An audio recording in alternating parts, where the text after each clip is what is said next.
আমি অত্যন্ত সৌভাগ্যবান। একটি আসনে নির্বাচন করার কথা ছিল, ঐক্যের বৃহত্তর স্বার্থে নির্বাচন করছি না, এখন ৩০০ আসনে প্রচারণা করতে পারবো আলহামদুলিল্লাহ। এবং প্রচারণা শুরু করলাম আমিরে জামাত ডাক্তার শফিকুর রহমানের সমাবেশ দিয়ে আলহামদুলিল্লাহ। ঢাকা ১৫ আসনের জনগণ আমার চেয়েও সৌভাগ্যবান। কারণ কি, বাংলাদেশের ৩০০ আসনের ২৯৯টা আসনে জনগণ ভোট দিবে আগামীর এমপি বানানোর জন্য। ঢাকা ১৫ আসনের জনগণ ভোট দিবে বাংলাদেশের আগামী প্রধানমন্ত্রী নির্বাচন করার জন্য।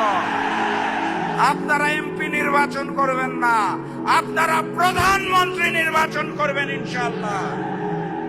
কথাবার্তা পরিষ্কার।